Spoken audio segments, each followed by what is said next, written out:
Good afternoon, everybody. I am Jen Amber, and I am with Women in Manufacturing. I'm their membership specialist, and I also have had the pleasure of working with both supply chain automation and jobs for the future over the past 5 years, promoting registered apprenticeship programs within corporations, and also having new people come into and become a registered apprentice. So I am lucky enough to have met some wonderful people along the way.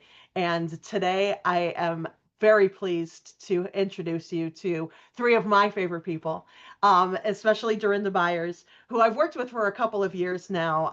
And she is just a wonderful person, and she is a wealth of knowledge, but she has laryngitis and slightly sounds like Kermit the Frog. Not gonna lie, it's a wonderful thing.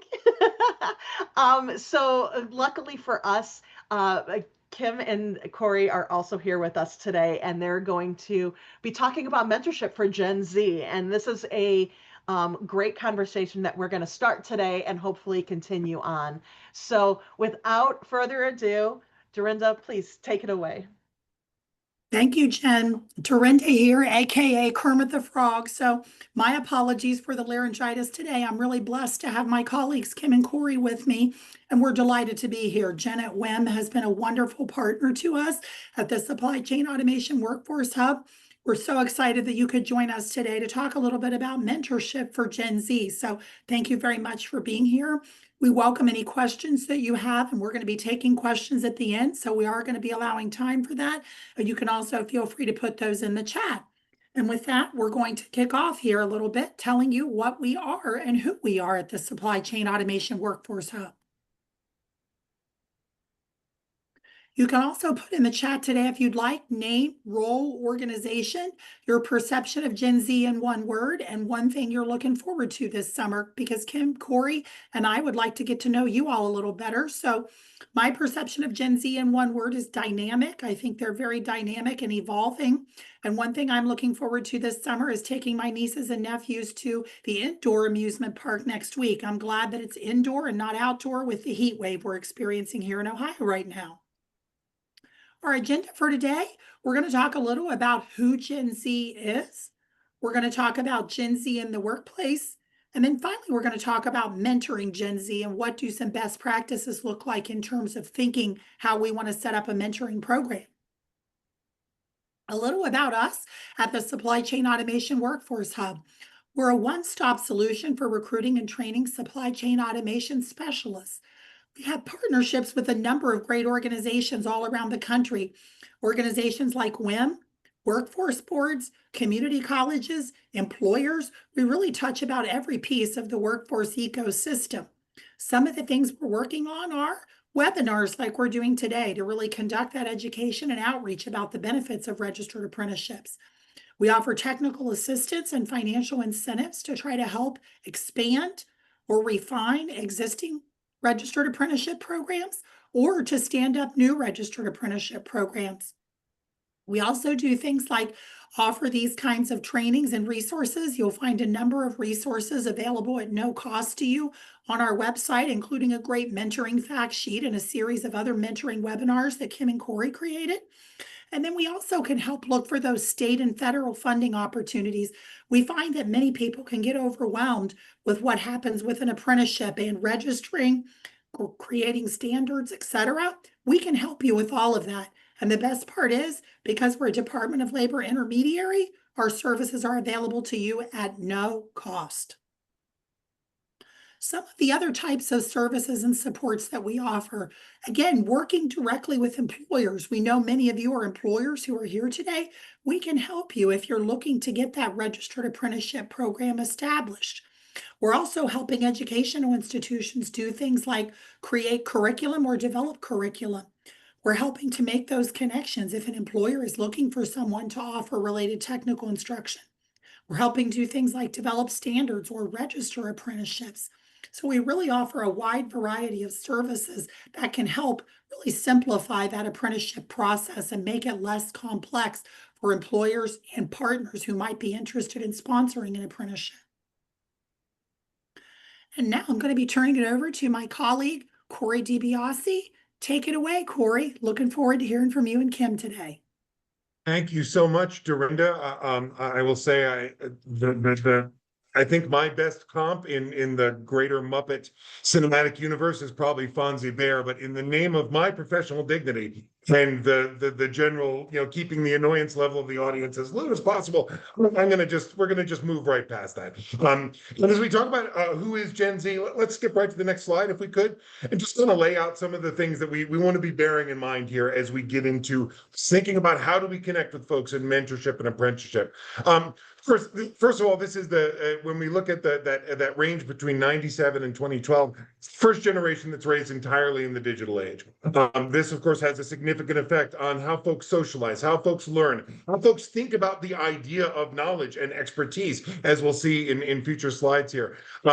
We see a generation that has experienced some pretty interesting, some pretty compelling global events, right? So we use the example here of the 2008 recession being a foundational idea in a lot of folks' worldviews. Of course, that's something most everyone on the line experienced, but to imagine kind of growing up with that and that being one of the first times you even thought about the notion of an economy, right? And we see, a growth in this population. We see higher education rates. We can jump to the next slide here, as well as, and we'll see this echoed, this increase in civic engagement as well, which kind of speaks to a commitment to a notion of a larger purpose, that Gen Z is not looking for plugging into a simple opportunity. They want something that's going to fit into their larger aspirations for their lives.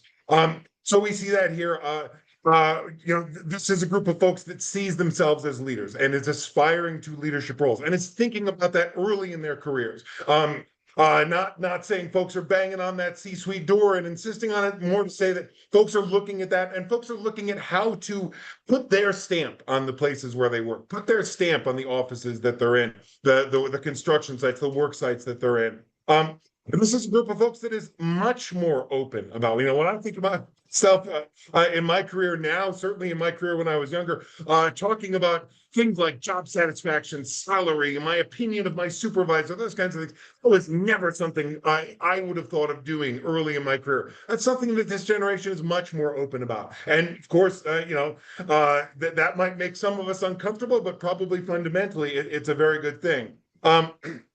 And then finally, for all their aspirations of leadership, going hand in hand with that is the notion that this is a generation that is also looking for leadership themselves, that are looking for mentorships. They see that up. They want to make those connections in the workplace. They want to be learning from folks and using that knowledge as a springboard in their own career, which, of course, what more could we ask for in that regard, right?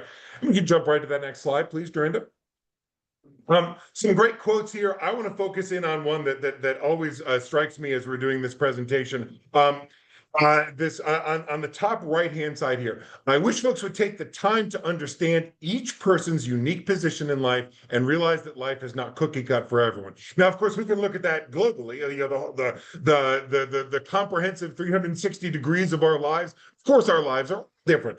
We can even look at that like, how do we think about our career in that way? How do I think about my match with an employer? How do I think about my role within an employer? It goes very far beyond saying, oh, geez, does this MSG want someone to do webinars for them? Okay, well, I can do webinars. I'll go do that. No, in Gen Z, we're seeing folks asking questions about, now, wait a minute, if I'm going to do webinars, do I get to work with, great colleagues and leaders and mentors like Dorinda and Kim and Jen, or do I have to work with folks who aren't going to be that inspiring to me? What kind of environment am I going to be in? What kind of, what's the management style like? We're asking all of these questions to better understand what is that real exact fit. Understanding that employment is a relationship, right? We don't get into any relationship based on a single feature. We get into it based on a multiplicity, a comprehensive 360-degree view of those different features.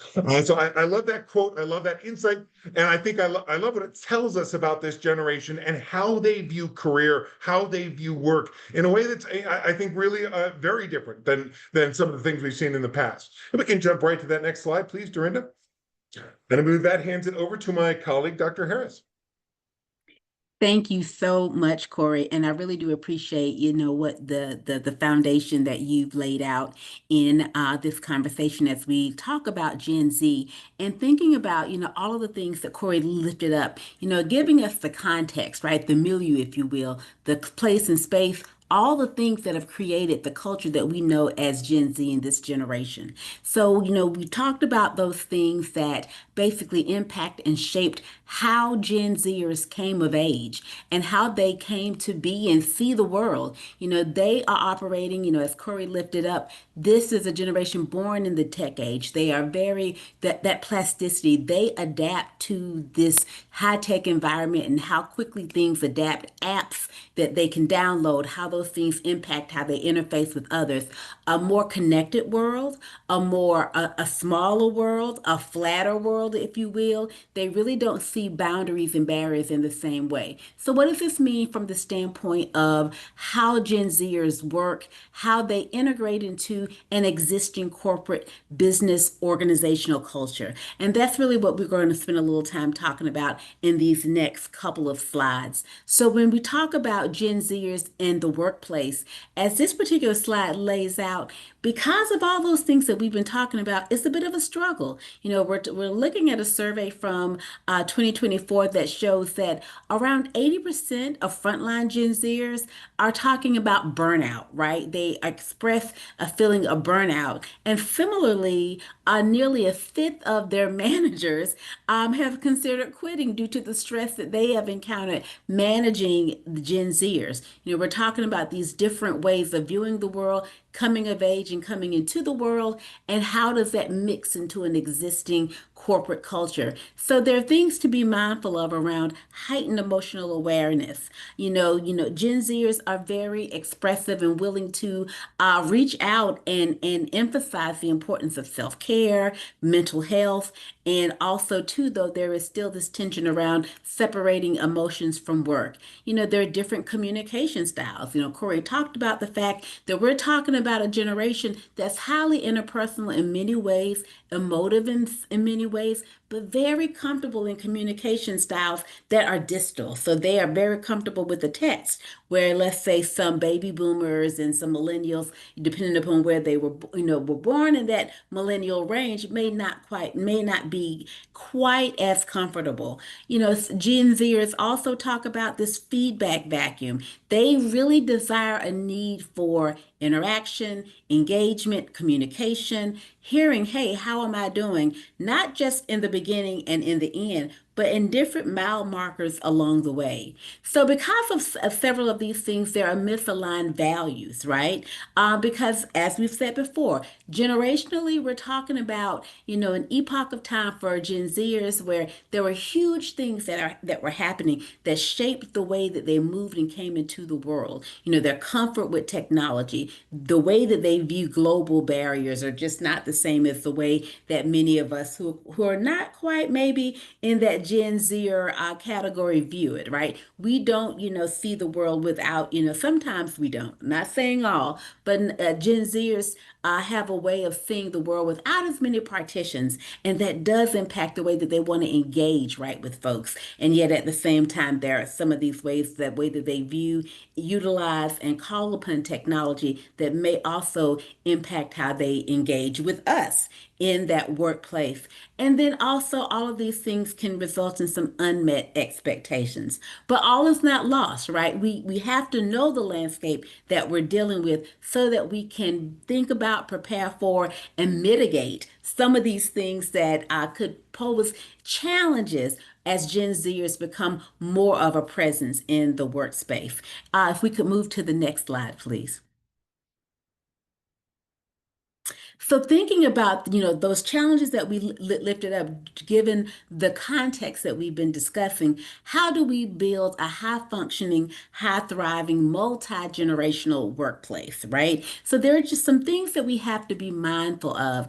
Once again, as Gen Zers become a more ever present and over time, the largest proportion, but then there's another generation coming, and we'll be talking about that in some future webinars, the alpha generation. But for the here and now, Gen Zers are ever and more, well, they're a growing proportion of the workforce landscape, and there'll be a larger proportion of that workforce landscape. So we have to think about, how do we plan for, how do we cultivate, how do we, with intention, create workplaces and spaces where all of these generations can come together and thrive, and their best assets tapped into and utilized to move the work forward. So one of the things that, the research has shown us, the subject matter experts have shared, and hearing from Gen Zers and other folks in these workspaces that share these spaces with Gen Zers, many of those, are in this virtual room right now,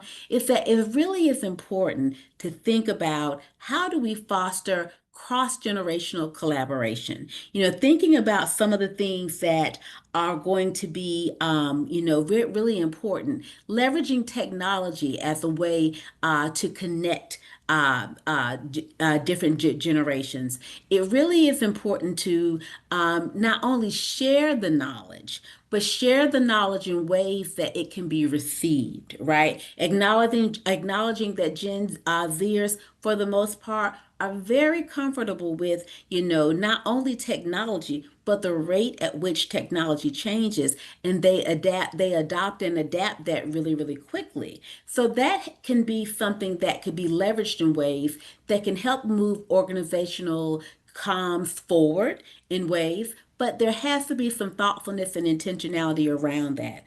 There also is this importance of aligning on purpose and values. We really have to think about, what is it that each person is bringing, not only just per their job description, but also those generational characteristics, right? And really accentuate, emphasize, lean into those things that really make folks an asset in the workplace. Thinking about that comment that Corey lifted up, that quote rather, where, that Gen Z is saying people are not cookie cutter. And it's really, and that appreciation and that desire to see, be seen, and to also just say, hey, I acknowledge you, I see you.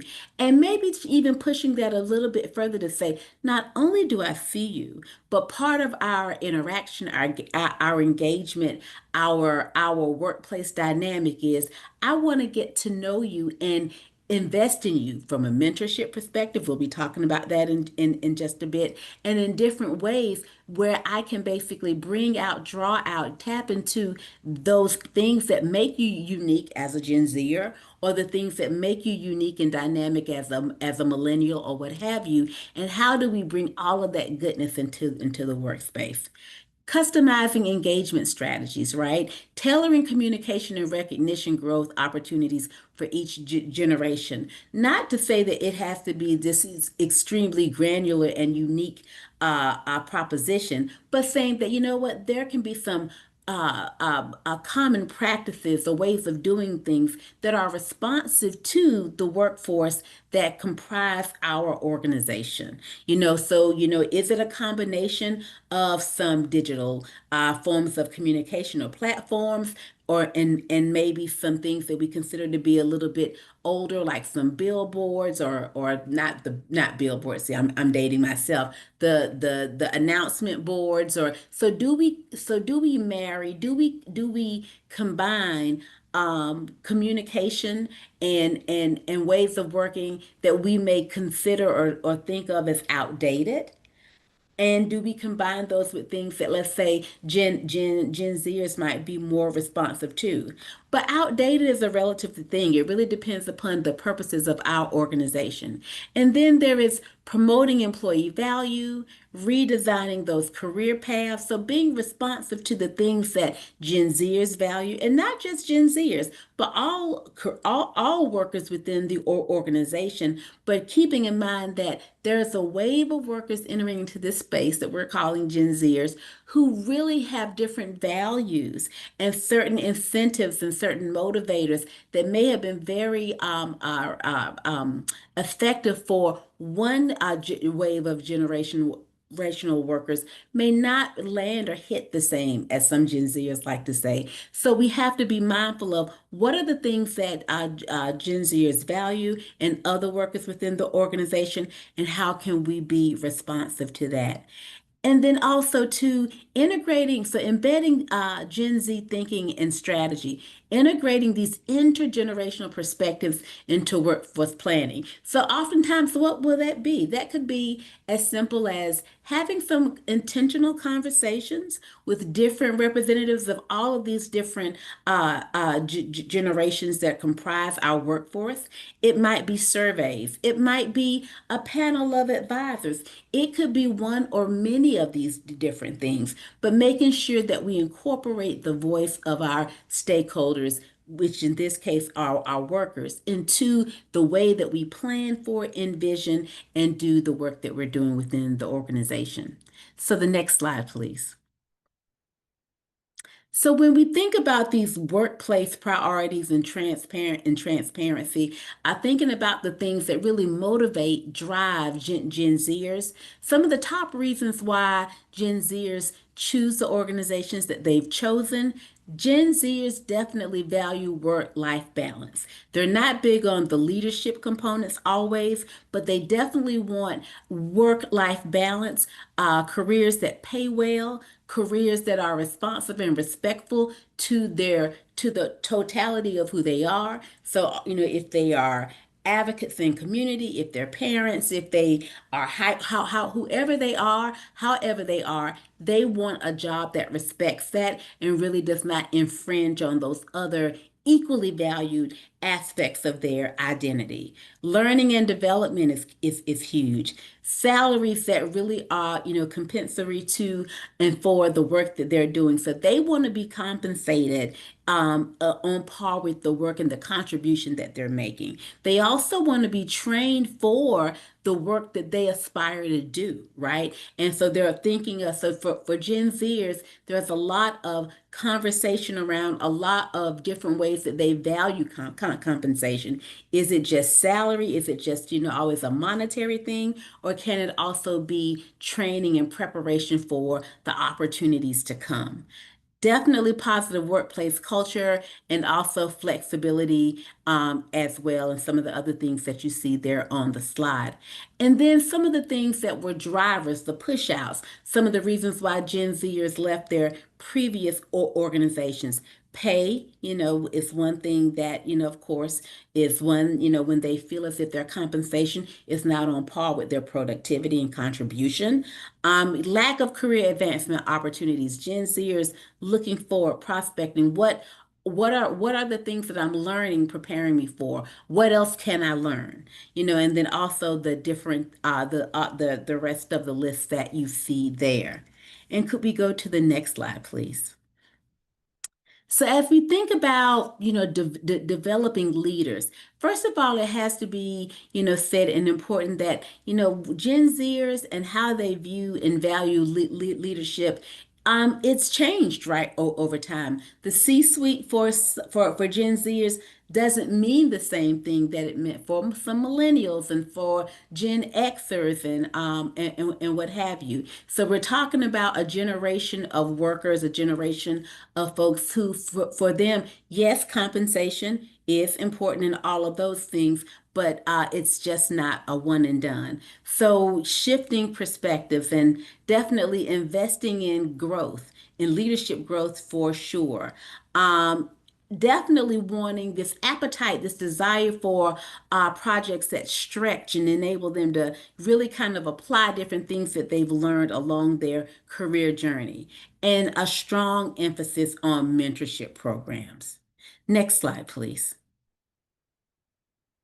And so as we now make that shift and turn that corner for a more pointed conversation around mentorship in the era of Gen Z, just a few things that we wanted to begin to ground on before I hand it back over to Corey. So, as we said before, mentorship is, we know, or we should know, we hopefully will all know, we're going to discuss that, is a very important tool. That bidirectionality that comes with mentorship is super important. Gen Zers recognize that they desire it, they desire and express different types of mentorship opportunities, from career to near peer to life coaching and so forth. So some of the things that we've lifted here are some of these mentorship components in the era of Gen Z. from a shift in mentorship dynamics, right? Not this formal thing, always sharing the things that happened well, but also too the vulnerabilities, the fails, if you will, the lessons learned.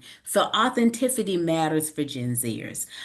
Definitely some career guidance, but something beyond career guidance. The whole personal part of this. They want to get into that totality of that mentor. They really want opportunities to cultivate intimacy that can then inform career growth. And so I'm going to hand it back over to Corey now, who's going to walk with us further down this path as we have this mentorship conversation in the era of Gen Z. So I'm turning it over to you, Corey. Thank you so much, Kim. Jump ahead just one more there, if we could. I love this slide. This is just kind of a layer, and this builds on, or I should say, given the image, it grows from the fertile soil that Kim was just laying out there for us. When we look at what we're looking for here when we're talking about mentorship, of course, what we want is active engagement. And that means a number of things. That means needing access. That means making sure that this is that this process, these relationships are open to all of our different staff, open to everyone who should be benefiting from these things. Also means flexibility and adaptability. Flexibility and adaptability on our part as program designers, managers, the folks in the back there. But it also means that flexibility and adaptability on the part of our mentors and our mentees. As Kim was talking about that notion of authenticity, which we see here as well. Of course, wanting relationships where people are presenting their whole selves, their true selves, and are adapting, they're letting this process grow as it will, versus saying, okay, I'm a mentor. These are the things I'm going to get across. This is the image I want to create, and I'm going to go in there and do it. No, we're building a relationship. Again, that means give and take and push and pull and all that individual personalization that comes when we're putting two folks together and really asking them to develop something together. And that means also we talk about things like holistic guidance, role modeling. All of that to me says we're talking about the entire person. We're talking about the entire person who's a mentor, the entire person who's a mentee, and really setting the stage for folks to be able to connect on all those different levels, learn from one another, learn from each other's perspective on all those different levels. And we can jump ahead during, I think, actually a couple slides. One more and then one more after this. This is, I think, just builds perfectly off of some of the things that Kim was talking about. So we see this kind of this setting up this stage of this relationship, the matching and the goal setting. And when we have this set up, it sounds like, okay, first you do your matching, then you do your goal setting, and you're done. Actually, of course, this is more like a two-step dance, right? 1, 2, 1, 2, 1, 2, constantly back and forth, constantly learning from one another, building off of one another. Of course, we're thinking first about the match when we're thinking about this. If we're thinking about someone in Gen Z, maybe we're thinking, okay, we want someone who's going to have a similar experience. So perhaps someone with a year or two more experience in this office, but or in this workplace, but otherwise someone with a very similar perspective. Maybe other identity features are going to be similar too. If we've got someone who is a veteran or a man or a woman or has similar interests or whatever the questions are. So we might be thinking in terms of, okay, we want to make a match with someone who's going to be fundamentally similar. However, if we then look at our goals and say, okay, what is it that Corey wants from his mentorship? Where does he need to go in this process? What is he hoping to learn? Maybe actually Corey would benefit from talking to someone who's been in this office for 30 years and can explain all the things to Corey about, like, okay, Corey, we love your ambition, we love your interest in this, we love how invested you are in this. Here's the right way to express your investment. Here's the right way to express your new ideas and your interests and your interest in leadership and your interest in putting a stamp on this. Here's the right way to express your concern over work-life balance, your concern over really making a strong, comprehensive, full-person match with this job, with this role, with this career that you're in. So when I think about those goals, that might mean that I want someone very dissimilar to me, someone with a very different perspective. So we really have to think about both of these things at the same time. Again, kind of a two-step, one step, two-step, one step, two-step, that we're really allowing this process to reverberate back and forth, build off of what we're learning, build off of the perspective of the mentor, build off of the perspective of the mentee. So keeping in mind, we were talking about a two-way, talking about relationships. You don't need to say two-way relationship, Corey. It's just a relationship. That's what relationship means, right? So if we're thinking that way, we're also thinking about what is a mentor going to gain from this process? What is a mentor going to learn? One of the best ways to learn something often and to really complete our learning of something, to really take our understanding of something to the next level is to turn around and try and explain it to someone else, to turn around and connect and try and pass on that knowledge yourself. That's a really powerful way to learn something, as I have certainly learned in my career a number of times. So giving our mentors just as much of an opportunity to say what they want from this relationship, where they want to go, and what they're going to want to get out of all this, I think is extremely important as we, again, think about this kind of two-step dance that we're doing here in terms of setting up this process. We can jump to the next slide, please. And so as we're talking about goals, once we've established that connection, but of course also, always thinking about what these goals are and how that's going to affect that match. With two sets, we kind of think about this in terms of two sets of possible different types of goals. Those are our doing goals on the one hand. Those are short-term, those are observable, those are probably to do with either hard skills or a pretty easily identifiable soft skill. It's probably pretty tangible, pretty much related to the job description, my achievement, and my performance on the job. Should be relatively easy to measure. Should be related to specific career-related outcomes. The much more, of course, nebulous group of goals, but the goals that really are at the heart of mentorship. And I think we need to keep this in mind. Mentorship is not about, let's make sure Corey gets better at handling this particular computer program, or Corey gets better at handling this particular kind of machinery. That's great if I learn that through the process of mentorship, but that's not really what mentorship is for. Mentorship is for something much bigger, but also, sadly, particularly for our evaluators, as we'll hear from Dr. Harris in the future here, a little bit harder to measure, much harder to measure, sometimes much harder to really even see. But these are goals that are related to the whole person. What kind of person am I? What aspects of my personality, what aspects of my interpersonal nature am I bringing into the workplace with me? How am I representing myself? What kind of employee am I?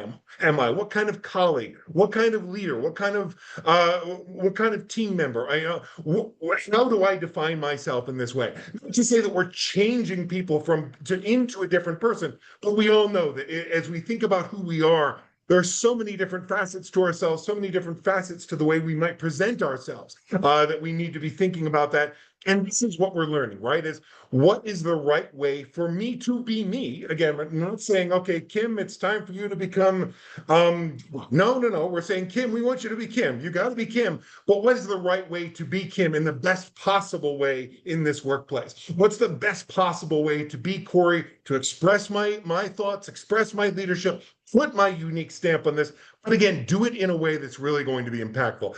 These are some of the things that, particularly for Gen Z, I think are going to be really meaningful in mentorship and that we're always going to need to be looking to. And of course, many more steps, much more thoughtfulness required in this because it's not easy to see. It's not easy to define, but nonetheless, it is really the heart and soul of what we're talking about here.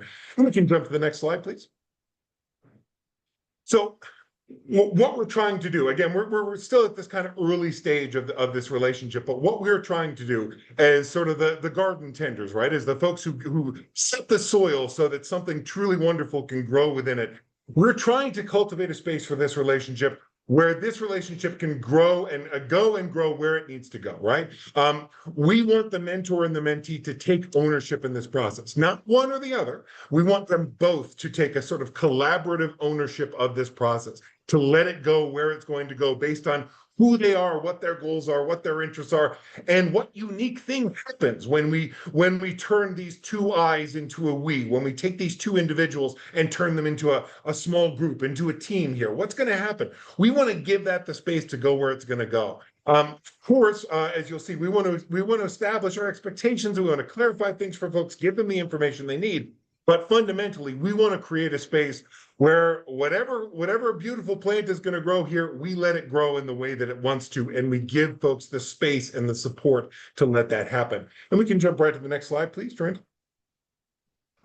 So, of course, one of the great ways to allow for growth that is unhindered, allow for growth to go in the direction that it wants to do, is to ensure that at the outset, our expectations are clearly established, right? That folks know what to expect. They know what's in front of them. We want our mentors and our mentees to understand their role in this process, to understand what's expected. If we're going to set a time limit on this, or rather, I should say, probably more like a minimal time, if we're going to say, okay, for 6 months or 9 months or a year, this relationship will continue at least. And here's how frequently, and here's what kind of contact you're going to make, all those kinds of things. All that is great. Hopefully, what we're going to hear after 12 months is that the mentor and mentee say, well, we're sorry the formal thing is over, but we're going to keep talking because we're having a great time where we've built a real relationship here. Maybe that won't be the case. And that's not necessarily a failure. That's just the direction folks want to go. But at this outset, again, we want to provide folks with the information that they need to know where they're going, know what they're doing, so that they can feel prepared and comfortable and ready to go in terms of defining the intangibles of this, right? The being goals, so that they have the space to define those things for themselves, because we've taken care of the details. We've set the baseline of expectation. And we can jump to the next slide, please.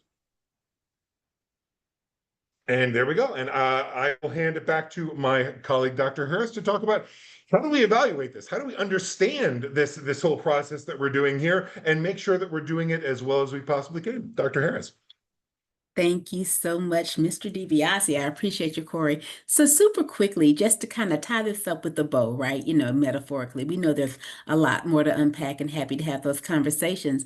But as Corey, I love the metaphor that he shared around, tending the garden, planting the seeds and making sure that the things that we want to grow actually grow. And as any good gardener knows, the work on a garden of any kind is ongoing. It's not just putting the seeds in and plucking the stuff you want out. It's all the tending in the middle. And so what we're going to talk about super quickly for the next just few minutes is just the role of program design and evaluation in making sure that the things that we want to see, those outcomes, actually come about. And it's the things that we do all along the way. So if we could quickly advance to the next slide. Thank you. So when we think about the role of evaluation, basically when we are evaluating a program, an initiative, a mentorship program, some other type of program for our apprenticeship efforts or what have you, we are basically answering some questions that we've developed from the onset. And good program evaluation really must reflect the program design. So to make that happen, we have to make sure that evaluation is occurring alongside the program design. There are all kinds of there are all kinds of programs, but there are equally all kinds of evaluations, right? And depending upon where we are in the programmatic life cycle, it could be a process evaluation, an outcome or impact evaluation, but no matter what type of evaluation it is, and let's say since we're talking about mentorship and Gen Zers, whatever the type of evaluation is, it's very important that the evaluation process, the questions that we're looking to answer, how we're going to answer those questions, we've begun that process early and we've done it thinking about the people most impacted, who we call the stakeholders. Next slide, please.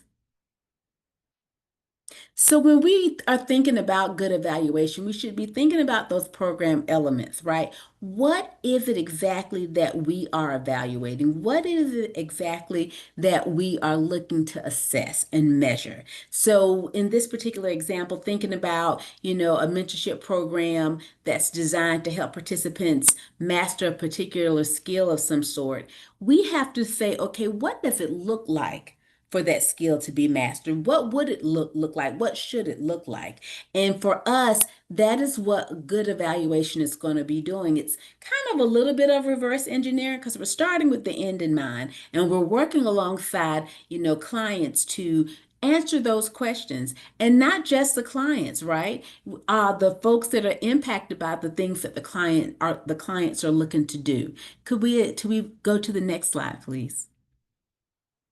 So, just another example to drive home this point of alignment, thinking about, what Corey was talking about around making sure that, we are getting out of this experience the things that this experience was crafted to yield, that we're getting out of this experience the thing that we've all come together and agreed upon that this is so important. We want to invest our time and energy and effort to make sure that these things come about. So when we're talking about what is it to be a resilient employee, or what is it to master a particular skill, what does mastery look like, we have to make sure that we are defining this, and we're not just doing it in a silo. It's not just your job as the manager or my job as the evaluator. It has to really be a holistic conversation, talking with shop floor leads, talking with previous trainees, talking with, let's say,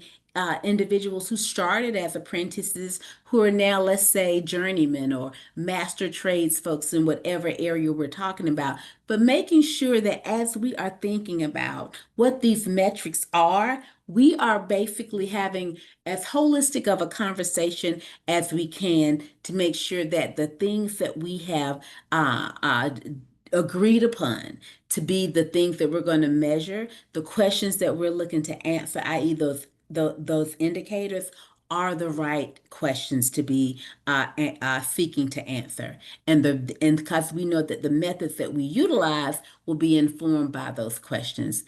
Could we go to the next slide, please?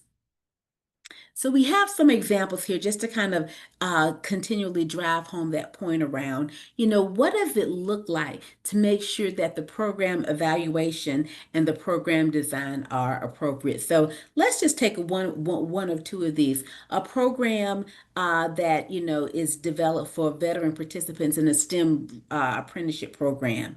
We want to make sure that, and these veterans are going to be paired with professionals in that field. Well, what things to make sure that a program like that, or this particular element of a program, is impactful, is in the ways that we want it to be impactful, is effective in the ways that we want it to be effective? What things should we be thinking about? So from a program evaluation standpoint, whether it's external or internal, we need to be thinking about who are the stakeholders.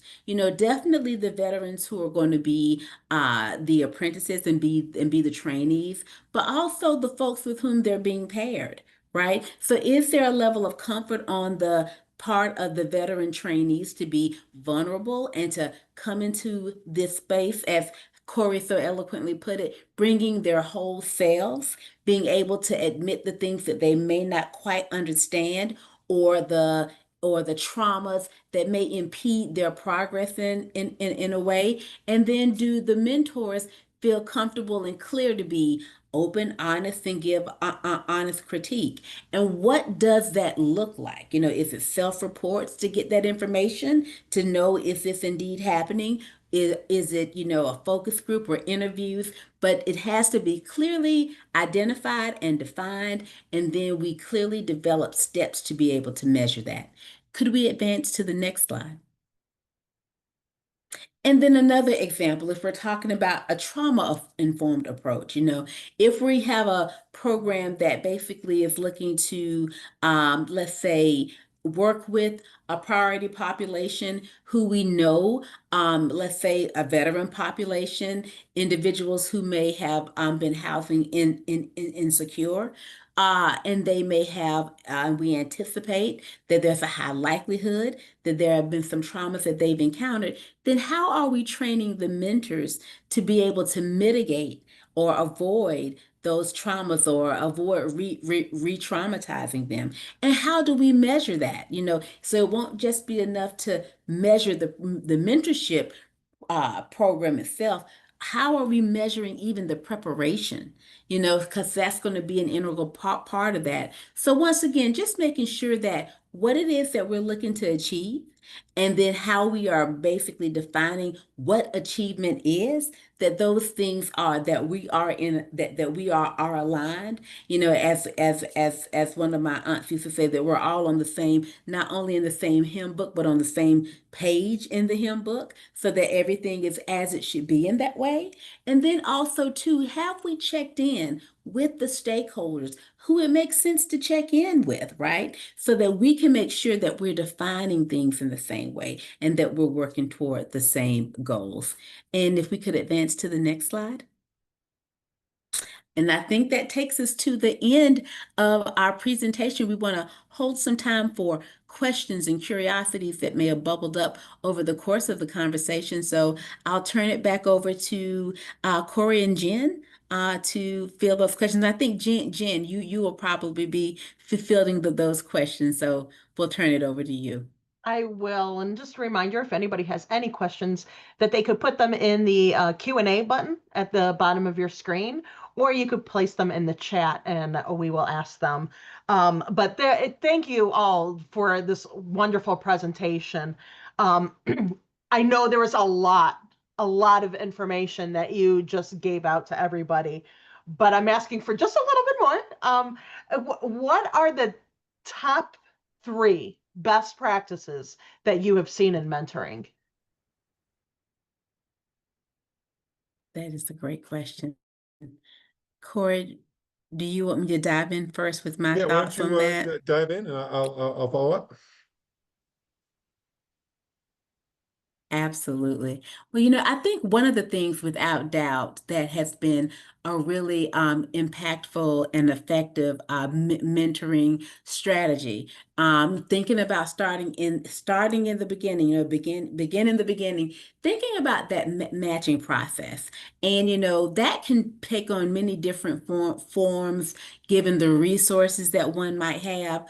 But it is very important, no matter how you go about it, to really give thought and time and consideration to how are you going to match a mentor, because a mentor and a mentee, because amazing, pool of mentees eager to learn, trainable, and an amazing pool of potential mentors with great experiences to share a wealth of wisdom. But there's more to it than just holding all of that great talent. There has to be, as Corey lifted up, an environment that's cultivated that both folks feel like they can come in safely, be vulnerable, give honest critique. So that matching process, is some of that secret sauce that I definitely encourage my clients to think about. And that can be something that may be as resource demanding as, an investment in some great personality indicator metrics to do it from that standpoint. Or it could be, something that may be referral based or observational based, but there are many different ways. But I would definitely say, Jen, that the time that you take in the beginning to really be thoughtful about the matching process is a huge thing there. And Corey, I'm going to lob it over to you maybe for your top 2, 3, 4, who knows? Well, there are 2 things that I always come back to, and one of them you spoke about in your part of the presentation, Kim, was I love to see mentors who we are able to give some training on trauma-informed approaches. First of all, when I think about what is going to stop, we're again talking about a relationship. What's going to stop a relationship from working? Of course, we all get to know how to talk to each other, and we all understand that that'll take a little time. I don't meet Kim for the very first time when we die. We're immediately syncing on every level. No, that takes a little time. But when we're talking about something like trauma in someone's life, what does trauma do? Trauma is going to, first of all, make someone feel unsafe in circumstances, whether in reality they are or not. But that doesn't make the feeling, of course, any less real. It's also going to hinder our capacity to make future planning, to create future goals. It's going to hinder our capacity to make strong and lasting relationships. And it's something where very easily, if I say or do the quote unquote wrong thing, I can be re-traumatizing someone. I could be causing someone pain. So I want my mentors to understand that. And I'm not talking about a graduate level course on this. I'm talking about, a half an hour spent understanding the basic dynamics of this and understanding that what sometimes might seem like standoffishness, in fact, often isn't at all. On that same note, I love the notion of universal design for learning. If folks have any experience with that, again, very straightforward and not something we need people to get a PhD in. This is something we need a basic understanding of the fact that I learn things one way. There's a way I have it. It's a mix of I want to hear things, I want to discuss things, I want to get my hands dirty and do things depending on what kind of skill I'm learning. Dorinda's going to learn things in her own way. Kim's going to learn things in her own way. We all have our own way of learning things, but there are different ways that we can adapt to that. That as a mentor, we might be able to say, okay, if this isn't getting through, particularly if we're talking about a generational gap where maybe I'm not as really attuned with this technology stuff, but I see that my mentee is that's all they want to do in terms of communication. What can I be doing to ensure that the way I'm conveying information and listening and learning from this person really match with what their expectations are, what their realities are in that regard? So those are two things. I'm sure changing it a little bit there, Jen, but those are two things from me. We'll bundle it all together and we should be in good shape now. Fantastic. Thank you. And we do have some questions coming in. So I want to get to those before we run out of time. The first one is from Bree. She asks, we see some Gen Z employees who have a sense of, quote, entitlement, unquote. How do you articulate to them that they need to translate their expectations through demonstrating consistent results and earning trust without demotivating them or possibly losing them? I love that question. Corey, I'm sorry. I'm trying to feel, were you about to jump in? I don't want to. No, please go ahead and then I will I'll figure out how to steal some pieces from your answer and try and sound pretty clever too. Not even, not even. But let me just quickly say, because I do want to hold space for Corey's gems. I do, and from my experience with this, and this is not a territory that is new to us, is that transparency has really been like the biggest tool, one of the most impactful tools in that. And transparency in what? Because a lot of Gen Zers that I've met and talked with, really do have a belief that educational experience and training translate into compensation and title. Like I went to, such and such school, fill in the blank, or I have this degree, and so I should be earning, or the should be these I call them normative fantasies, if you will, right? As opposed to, the true realities. And one of the things that I have, in fact, I was having a conversation with a group of researchers in training, Gen Zers, some of them Gen Zers, and some of them, are on the crux of being, I guess what we would call the alphas. We'll have that conversation. But the bottom line was really to talk to them about, the characteristics of a job, average tenure in job, and really to demystify and that's one of the things that we often do is have these kind of what we call gut check-ins around, this is what you've experienced and here is how that experience translates into your tenure, into what you should expect. And for some, Gen Zers, it is very eye-opening, right, in terms of how they encounter that. And for some, there's still some pushback. But I will say all of that to say transparency has been a tool that we've leveraged to address some of those things. And Corey, I'll lob it over to you. Thank you. And Corey, I'll jump in too if you guys want me to, because one of the things I just wanted to say quickly, Corey, is that I think Corey and Kim have really emphasized the capacity building for mentors. And I think making sure our mentors are equipped to do things like ask good questions that start helping Gen Z process for themselves, some of those coaching skills and asking them, well, what do you think you did well? What do you think you didn't do so well? Because we have found that there's some self-awareness lacking with that generation. So the more you can do to help them start processing by asking some of those good questions that get them thinking and get them processing, I think that can be helpful. So I apologize, guys, for interrupting the flow, but I just wanted to throw that out there.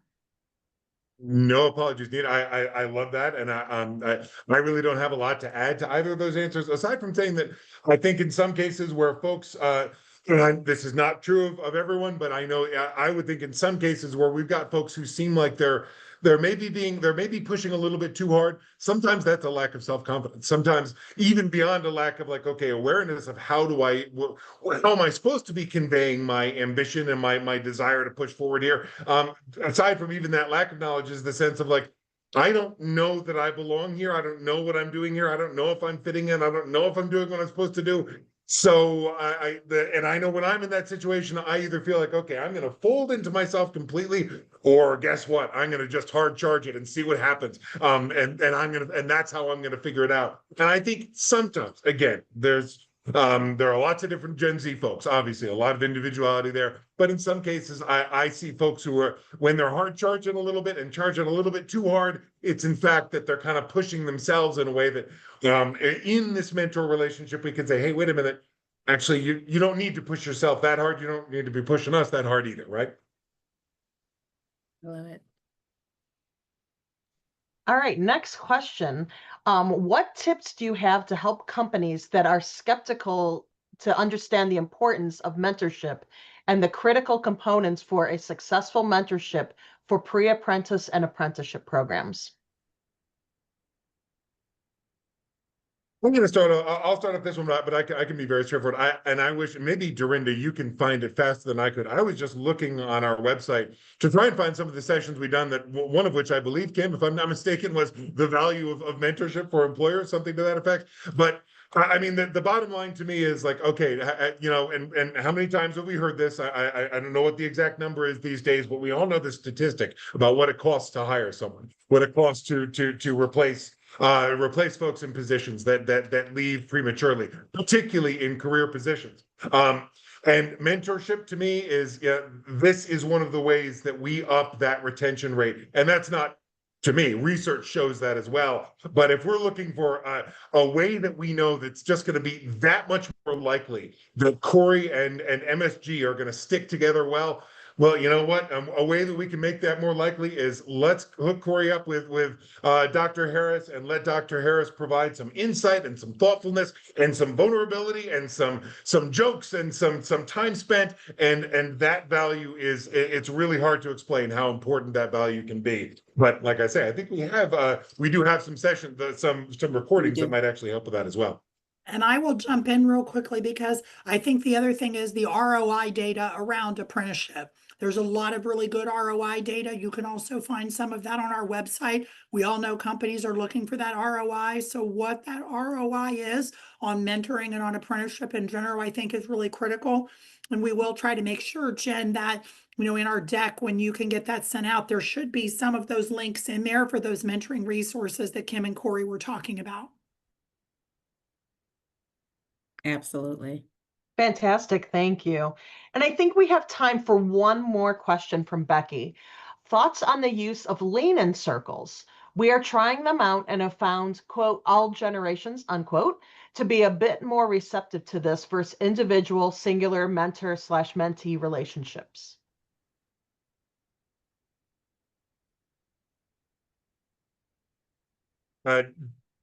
Kim, Dorinda, shall I start, or would you like to? I have one very brief thought. Please. But so I guess when I hear that, and I will say I don't know in detail what exactly a lean-in circle consists of. I believe I have a fundamental notion of almost like essentially an affinity group style connection here. But when I think about that, I think that's probably going to be a more open setting for a lot of folks, because it's not just the spotlight is not just on me and this one relationship. So that's going to give me a little bit more comfort and ease to be able to like sort of get into this, see what's going on, get the rhythm of it, maybe stay quiet until I feel a little more comfortable. And I'd say, but the counterbalance to that benefit of it, okay, yeah, a lot of people are going to, at least at first, probably feel a little more comfortable in this environment. The counterbalance to that is it's not as intensive an intervention, right? It's probably about 1/10, one quarter at most as intensive as a mentor relationship.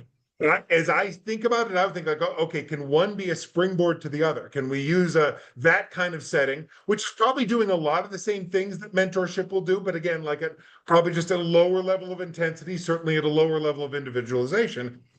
Can we springboard that to say, okay, wouldn't it be great? We've had this great session with all 10 folks here. Wouldn't it be great, Corey, Dorinda, if you folks were to be able to break off and talk a little bit further, because it seemed like you had some specific concerns and ideas in mind. But those are my thoughts. And I just want to jump in for a second, Corey, because I don't have a lot of experience with the lean in circle, but I think the facilitation of that is what's really critical. How is your facilitator trained to really encourage those conversations, to create that safe space, to make sure that one person doesn't dominate the conversation? So I think making sure that whoever's going to be responsible for facilitating that lean in circle has that ability to create that trust, drive those connections among the group, make that a safe space, and really kind of keep conversations on track and productive, if that makes sense. And I'll just jump in super quickly to say, to tie all of this up with a bow, lean in circles, affinity groups, mentorship. All of these things in and of themselves are great and have pluses and minuses. I think the major potential plus is, what do you do with the information, the learning that comes from them? Because indeed, the research also shows that there is a tremendous amount of learning. But then it becomes incumbent upon managers, employers, whomever, those in decision making within organizations, to be brave enough to lean in to those spaces and harvest that knowing to do ongoing process improvement. And that is where the real meat of the return on investment, that ROI, takes place, because you're then cultivating that soil, you're creating a place and space where you're integrating ongoing learning in real time, in as much as you can, to prove process and to improve that environment. Kim, Dorinda, Corey, I cannot thank you enough for your time and, most importantly, your expertise today. What a great presentation. I've learned so much today, and I hope that everybody in the audience has as well.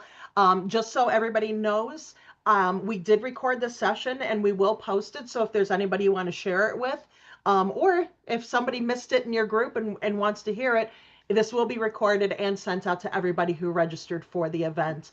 I put up a QR code on screen that will take you to the Women in Manufacturing website, where we have more information on registered apprenticeship programs. We also have our past webinars up. Dorinda has been in, I believe this is your third one now, Dorinda. So she has been so great. It's so wonderful to us to keep lending us her expertise in all of this. So, but if you have any questions, please feel free to reach out to me, janambern@womeninmfg.org. Always happy to talk to anybody about apprenticeship programs, mentorship, all of that wonderfulness. So I hope everybody has a wonderful day. We're getting close to the weekend. It's Friday Eve. So I hope everybody has a wonderful weekend, and we'll see everybody soon. So thank you, everyone. Thank you, Thank Jen. you. Thank you, everyone.